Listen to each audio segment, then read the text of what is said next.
Siden tidernes morgen har folk ledt efter et uafhængigt, professionelt og dansk hyggeligt gaming review show. Det her er ikke det show. Det her er Daddy og Daughteren.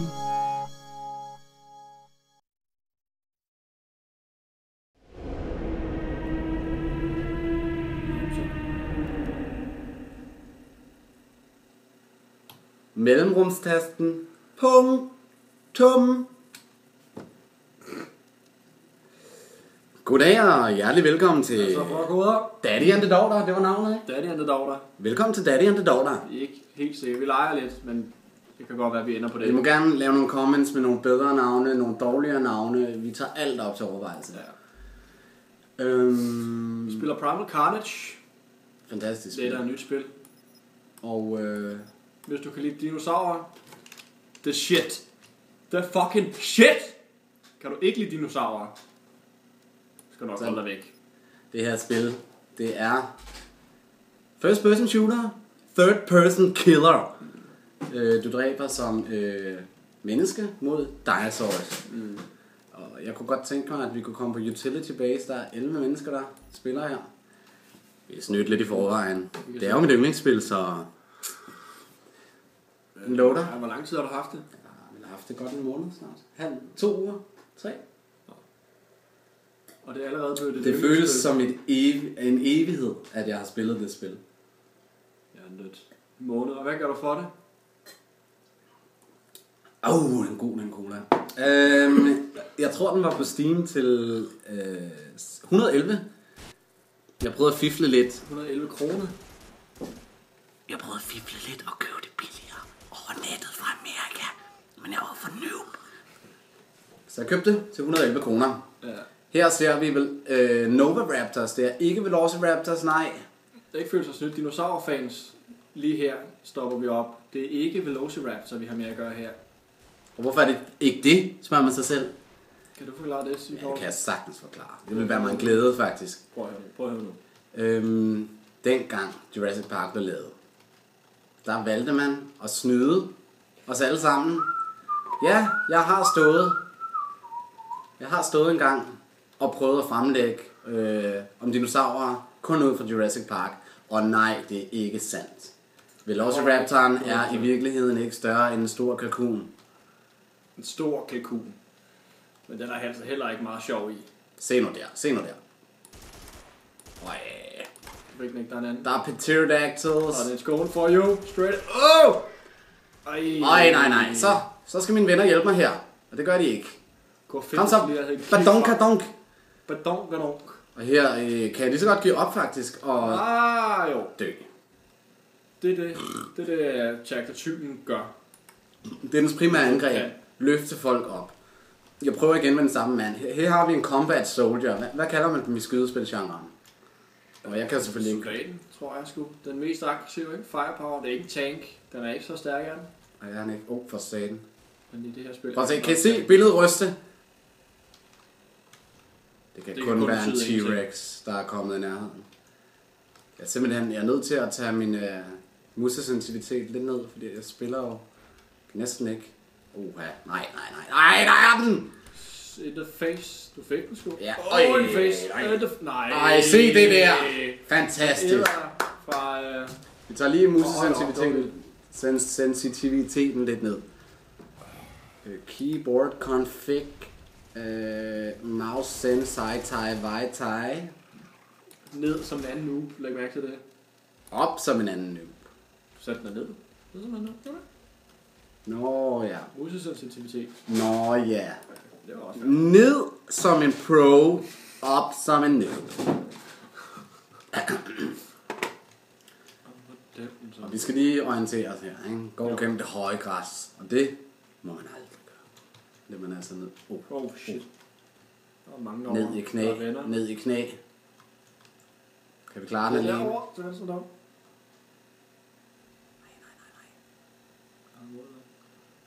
Så bliver det spændende.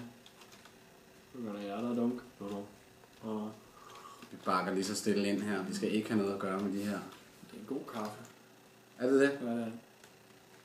Ja. Vi undskylder, hvis den lige hakker lidt herinde. For satan! Fuck shit, mand. Du er færdig der. Fuck! Go! Her fik vi reloadet hurtigt. Retræte. Vi dræbte den. Med strafing bagud. Ej.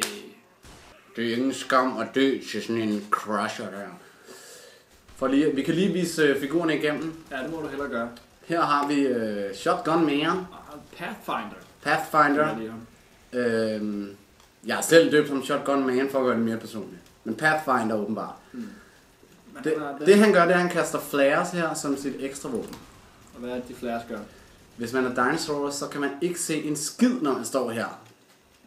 Ikke skid. Ikke en skid. Vi mennesker kan godt se igennem det, men man bliver fuldstændig blændet. Det skal vi nok vise, når man er dinosaur.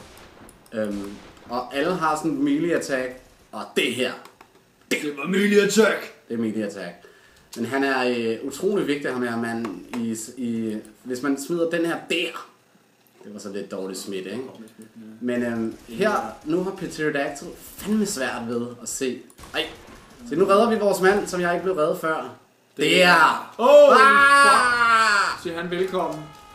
Det er den mest snigende T-Rex, jeg nogensinde har mødt. Den campede. Den T-Rex. Men det giver os en god mulighed for at vise Pyro. Han har en flamethrower. Han er nok mest heavy. Er ikke ham, der har mest liv? Ved du det? Nej, de har samme liv 150 alle sammen. Alle sammen? Ja, det tror jeg sgu. Også den lille sniper? Ja, det må vi lige tjekke op på. Det finder vi ud af. Men egentlig så var han designet til, at der skulle være de der små med fra Jurassic Park. De der små flok-dinoer der. Dem der, som ham der i The Lost World stikker. Hvor de... Nej! Og her, hvis vi husker, hvordan han døde, ham der Nielsen, hvad han hedder, ham der skulle... prøv at se, hvordan... Nej, du straight. der er ikke noget at gøre. 3 dinosaurs. Vi tager ham lige igen, fordi vi nåede slet ikke at forklare, hvad han kan. Han var lavet til at skulle tage de små der i en flok. Nu er vi nødt til lige at... Han kan kaste granater. Han er god til at sådan tage meget... Hvis at der er mange rundt omkring. Hvordan skal jeg forklare det? De der små nogen der. Ja, det er helt bitte. Forestil jer små... Små kyllinger. Små kyllinger, ja. Som kan dræbe i flok. Ja. Okay. Vi kaster en håndgranat. Det er godt nok. Kaster endnu en. Hvad fanden får jeg? Kastet håndgranater? Jeg ved sgu ikke. Hvad fanden sker der? Nå, en motorsav. Okay. Ja, men så kan man se, så er der afslappelse. Altså ikke, man skal simpelthen... Alternative skydemetoder. Skal ikke nøbe for meget, så tager det der spil. Så bliver du været rundt af. Vi er nødt til lige at tage ham sidste gang, fordi jeg fik åbenbart beamet den lige grovt nok. Okay, så hvis man trykker på melee attack, så slår han. Hey, de har taget det væk! Det er den upgrade der. Den upgrade. Der har været en upgrade. Der har været en update. Hvornår? Her for nylig. Ja, for en uge siden gik vi fra version 1.1.0 eller sådan noget til 1.0.1. Og der er sket nogle ting. Blandt andet så ham her, Pyro her, har mistet... Nu Pyro. Hell yeah. Han har åbenbart... han har sgu mistet sin granat. Han har mistet sin... Han har åbenbart været for vild. Der er en lækker... Det gode ved Pyro her til gengæld, det er, at der går ild i... Kan du bare holde den ind? Kan du bare spamme den, når du har... Ja, man har ikke så meget. Bagfra. Det gode det er, at man kan se Velociraptorerne, når der går ild i den. Fordi ellers så er det fuldstændig umuligt at holde øje med. Nej! Han kastede kraftedet med der lige en håndgranat. Gjorde han det? Ja. Det tror jeg sgu ikke. Det gider vi altså ikke lige vise jer. I må selv købe spillet og tjekke, om det er med i opdateringen. Eller lige scroll 10 sekunder længere tilbage og se, hvem der egentlig har ret og os to. Ja. Finder ud af. Hende her. Vi kender det. Et hvert spil med respekt for sig selv skal have en sniper. Der er to gange zoom. Hun er det er et spil, hvor det er et samarbejde mellem alle med alle mændene. Nu skulle jeg lige have reddet. Det er også lidt det står og falder på det spil her, ikke? Jo, du kan ikke klare dig selv. Idioter, så dør du. Så er det ikke sjovt. Fordi at nu står hun her. Og den her, det er så en tranquilizer, den her. Og den er altså lavet til, at man kan bedøve de forskellige dyr. Og selvom man ikke så tit får kills, så er det tit den person med bedøvelsespilen, som de går efter. Simpelthen fordi at hun er en vigtig del. Ja. Hun gør sådan så, at dinosaurerne, de... Come on, dude. Reload. Too late. Ja. Men jeg snakker jo samtidig, for fanden, mand. Det er godt, det er også svært at ikke at spille og snakke samtidig. Hvis du lige tager over med. Jeg så over, så er det med. Du lige forklare. Hun har bedøvelses... Lidt bedre spil. Ikke gang, Hun har bedøvelsespil. Hun har sniper-riffel. Men altså, de spiller sammen alle sammen, og der er brug for alle sammen. Det er ligesom hvis ikke at der er en af hver, så... hvad fanden hedder det? De kørte det sådan noget... De kaldte det et eller andet... Det var sådan noget trip-trap-træsko. Nej, sten, saks, papir. Nå, ja. Så alle har en fordel mod de andre. Ikke? Og har du valgt et shot? Nej, jeg har ikke valgt. Jeg har valgt det til... Nu er vi på dinosaurholdet. Hvordan hedder jeg med den? Pterodactylen. Flyver. Den kan flyve. Den er... Hold da kæft. Det er en lille form for lagging, hva'? Hvordan er det nu? Det kan godt være, du også kunne køre dino-boller, altså. Nej, Fly, sådan. Der den er muligvis den sværeste for noobsene. Ja. Jeg vil ikke sige, at jeg er noob, men lige med Pterodactylen, der er jeg fucking noob. Det har... Jeg tror, alle dinosaurer også har primary og secondary attack. Og Pterodactylen, den har på venstre klik, så har den... så kan den lige... Bare ham der dog. Nej, han er væk. Op igen. Og ellers så har den... på Q, der kan den lave grønt. Eller raw, som nogen vil kalde det. Og så fungerer den som en spy, så alle de andre dinosaurer kan se, hvor menneskene er. Og det er på Q, og der... det giver sådan lidt ekstra, deres ekstra superpower. Ekstra damage, ikke? Ja. Hvad? Nej, det vil jeg ikke sige. Men superpower vil jeg kalde det. Og igen, højre klikker du med Pterodactylen, så kan du løfte folk op. Men det er, altså jeg vil klart sige, at Nova Raptoren er den, som man skal tage, hvis man er ny, fordi at flyveren, den er ikke nem. Men er det så lige så teambaseret, hvis man er rumvæsen? Ja, nej, for det er et helt andet spil, hvis man er rumvæsen. Så nej. Ja, det har du vel ret i. Men man kan være lidt mere individuel med dinosaurerne. Og dog.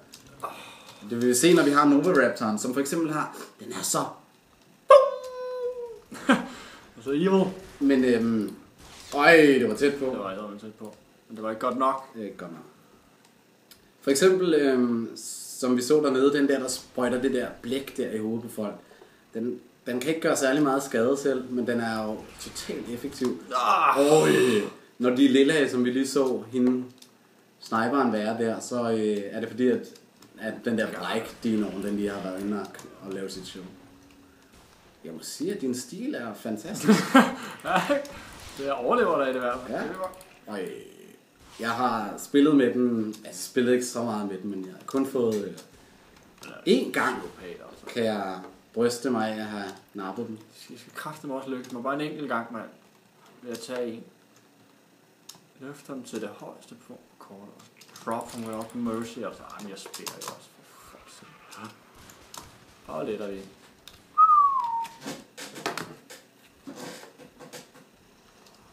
Come on. Ej, ikke. Jeg kan ikke se, hvad der er. 3, var det ikke 3? Jeg skulle lige sikre mig, at der var lyd på. Hvis der ikke er lyd på spillet i det første kvarter, så skal du forestille dig.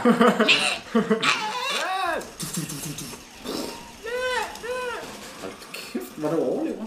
Det gør jeg. Det skal lige siges, at man skal samle ammo som human, og man skal samle health også. Og der er man altså sårbar.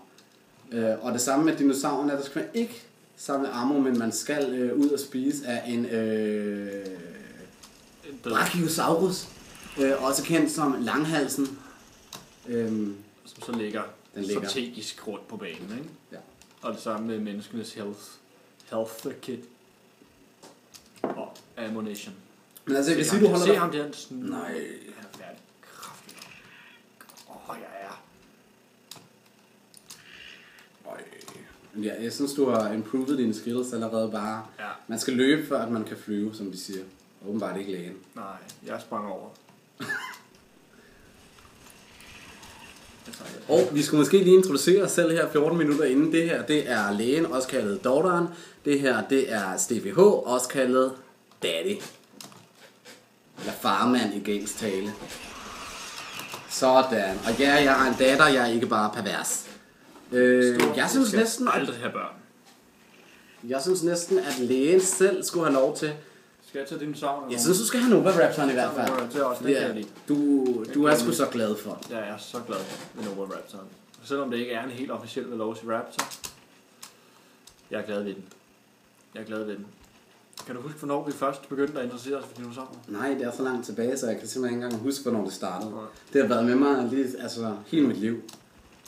Jo, jeg kan da huske små glimt af en tid, hvor at jeg ikke vidste, hvad en Tyrannosaurus var. Ja. Men altså, det er næppe værd at huske tilbage på. Ja. Og nu står der en mand, som er i gang med at tage noget armor derovre. Se der. Og lægen, han laver sit attack lige lidt for hurtigt. Lige lidt for sej. Det er sket før, og det sker nok også igen. Det nok kommer til at ske et par gange. Så venstre klik, højre klik, hvor han hopper over og simpelthen knækker nakken på sølle mennesker. Sådan. Se det der. Så er man lidt for smart. Hvad kan man lære det? Og her vil jeg så godt... Nu tager vi næste, fordi nu har vi allerede set, hvad Velociraptor kunne. Det var det, jeg mente med, at man skal samarbejde lidt også med dinosaurerne, ikke? Her har vi... Dolphosaurus. Delfinosaurus. Og den sprøjter med ægeltjære og ridser. Den slipper også ganske let ud af nettene, så man kan blive fanget af. Ja, som vi ikke har set nu. Når jeg kommer tilbage på menneskene, så forstår jeg lidt. Så vil I vide. Så vil I forstå.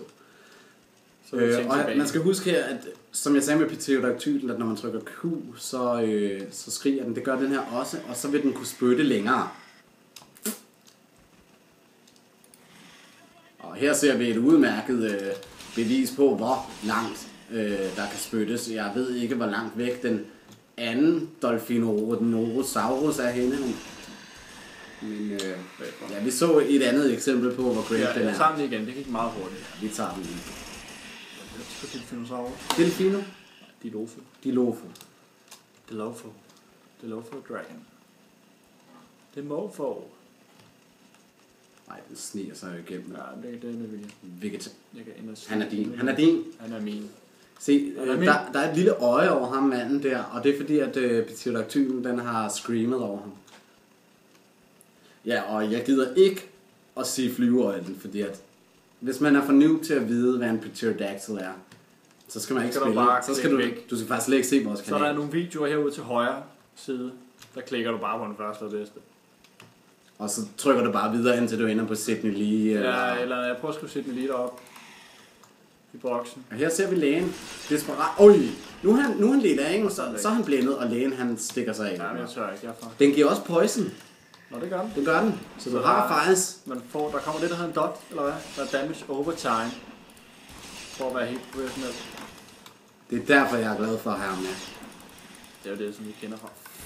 Han vil godt nok strafefly ham her. Ja, det vil han. Det er, mand.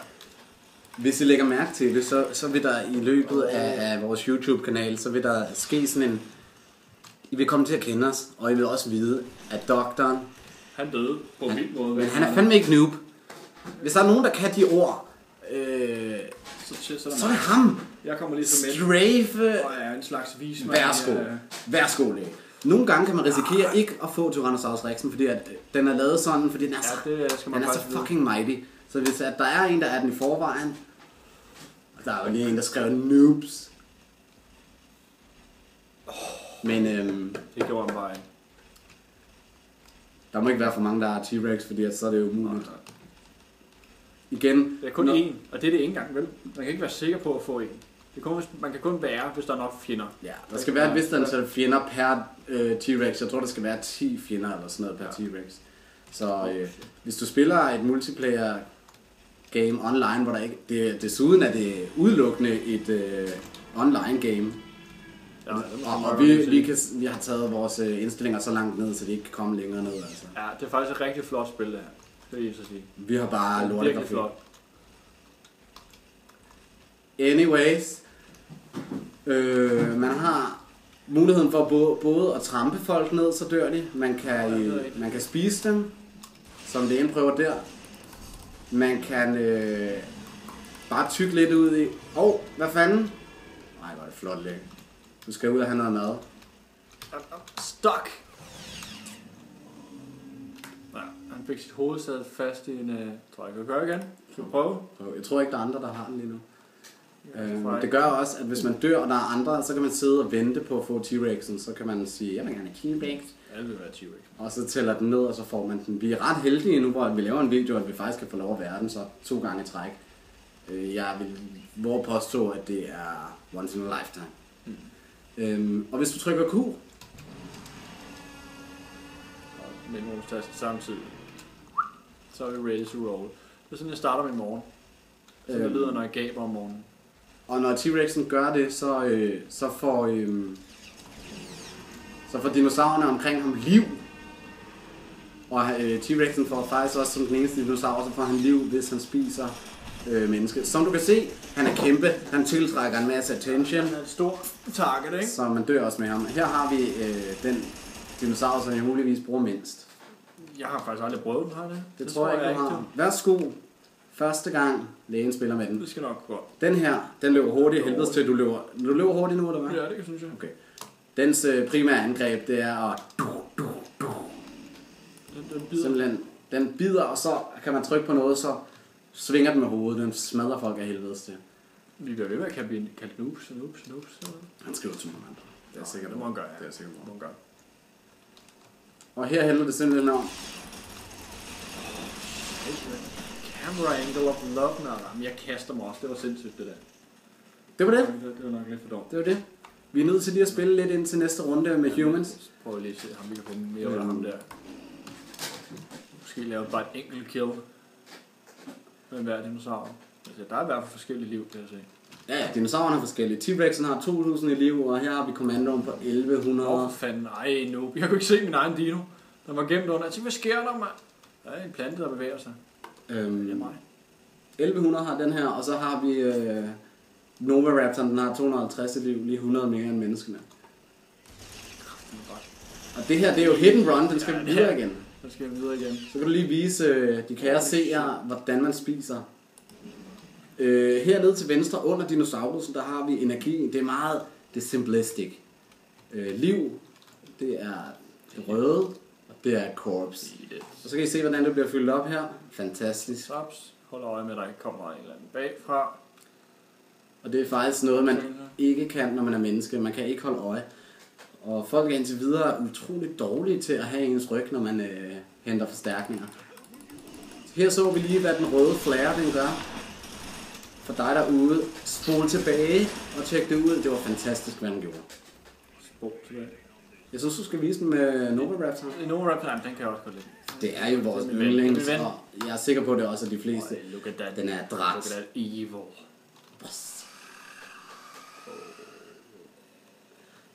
Hvis jeg kunne vælge en død, kunne man bare blive spist af en... Hvis jeg skulle vælge en kæreste, frit valg på alle hylder. Nu tror jeg, vi tager sådan en her. Men der er ikke frit valg. Nej, det er desværre ikke frit. Her ser vi, men, det er et godt eksempel. Jo. Det er kun dinosaurerne, det her sker for. Og det er et nyt spil, derfor er der nogle utrolig ulækre bokser. Det her er en af dem. Jeg synes næsten bare, at vi skal trykke escape, fordi du kommer ikke videre. Der kommer ikke videre. Sådan er det. Så det er plads. Så derfor, escape. Exit match. Exit match. Og så kan du prøve at hoppe ind igen, og så kan det være, at vi får lov til at være human. Serverbrowser. Vi prøver på at holde vores videoer omkring en halv time. Ja. Og det er utility base. Det var ikke IF2R base. Hvad var det her? Utility base? Ja. Og join server. Hvis vi nu starter som human, så kan det være, at vi kan blive ham der trapperen, eller hvad han hedder. Det kan man jo kun håbe på. Den aller sidste dans. Husk nu det der copyright musik, jeg sagde. Nå. Så man skulle ikke flere dansk topsange af en pludselig. Slap af din indre Birte Kjær. Min indre Gregor. Vi er human. Vi starter som trapper. Hvorfor ikke lige forklare det sådan her? Trapper. Scientist, Pyro, Pathfinder. Commando. Ej, nu får jeg helt nederen over den måde, jeg sagde det på. Yep. Han har et net som primært våben. Jeg kan da godt lige prøve at flexe det for jer. Han kan fange mindre dyr, men sådan en der. Se den. Du fik den i hovedet. Jeg fik den lige i Du fik flexen. den faktisk i face. Jeg har ikke set så meget. Nej, det var hurtigt så over. Det bliver T-Rex. Hvis du nogensinde en dag nede ad Amagerbrogade møder en T-Rex. Lad være med at skyde net. Lad være med det der net. Ignorer den, ring til politiet. Ja, de Sig det til din mor og far, de voksne. Skal ikke selv begynde at skyde net på. Som sagt, de små dinoer, de falder om. Og så kan man bare lige nakke med melee attack. De større dinoer, Lille hurtig knife kill. de bliver lidt hæmmet, men altså, det er så også det, ikke? De andre er sgu også hæmmet. Se her, Oh. nu håber jeg lidt på, at den tager mig, fordi at der er så mange mennesker omkring mig. Jeg skulle da lige, skulle man ikke? Skulle man jo. Skulle man kunne. Pyrus, slap nu af, Pyrus. Jeg kunne godt tænke mig lige at vise jer derude, hvordan man laver sådan et kill. Han killer nemlig på den måde, han fanger, og når han først er fanget. Se, nu prøver vi lige. Hvis man er rigtig sej, ikke? Så skyder man først med den ene, reloader imens man begynder at skyde med den anden. Ja, gør du det? Ja. Så skyder man sådan her. Nå, selvfølgelig. Nå, ja. Ja, ja. Ja, ikke? Okay. Så er det lidt old school style. Det er lidt old school style. Nå, jeg vil gerne lige. Her har vi melee attack. Nej. Nej, han har kun... hvor mange net har han? 4? Og du har kun et fast udvalg, eller et fast...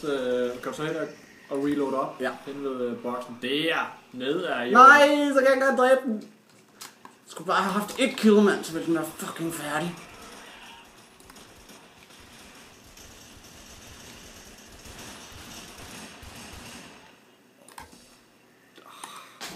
Det er ikke sådan instant net.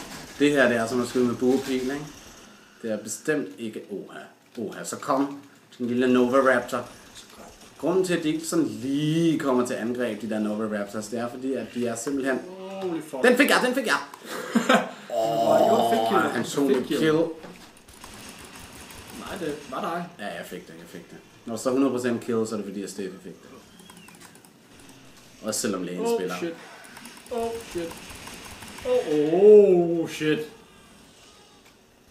Fordi at man skal helst ikke være alene, når man kæmper mod de der Nova Raptors der. I gruppe. Altid i gruppe. Det er det folk ikke fatter det. Ja, det er det, de ikke fatter. Og even the developers said it. Så vil jeg lige vise jer herover, hvor man får lidt liv, hvis man er human. Og lad os se ham der trapperen med hans slangeskinsko. Rigtig Karl Smart. Vi skal skulle lige have fuld liv. Så det her ser det faktisk ud til, at vi har en mand, som har forstået det med at beskytte.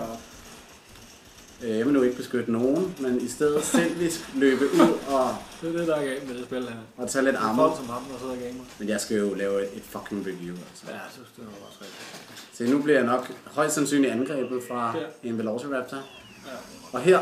Ej, Pyro. Hjælp for fanden. Han bør blive ved. Du gør det også sværere for dit hold, end det behøver at være. Okay. De beskyttede mig, jeg beskytter dem. Det er jungleloven.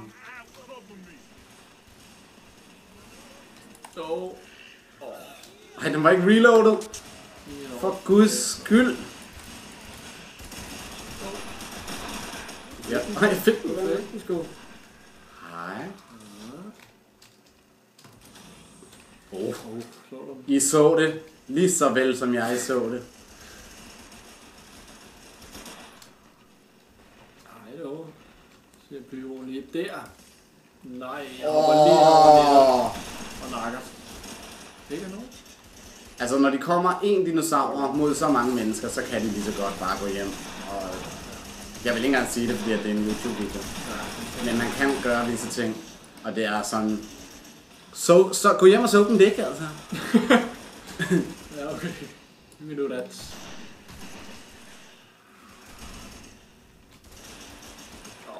Og jeg vil tro, der er lidt mindre lag, hvis I spiller på en computer med et ordentligt grafikkort. frames per second daler. Se, nu står de og fister derovre, ikke? Og vil jeg lade dem gøre det, kunne være dig. Så kom din dumme dinosaurus. Der var mange mute. Jeg er lige glad. Vi skal til at sige farvel herfra. Det var en halv time sammen med jeres yndlingstuber Daddy and the Dollar. Are you sure you want to quit? Nej, men vi siger ja. Hej, hej, hej. Og vi ses næste gang, hvor vi vil anmelde.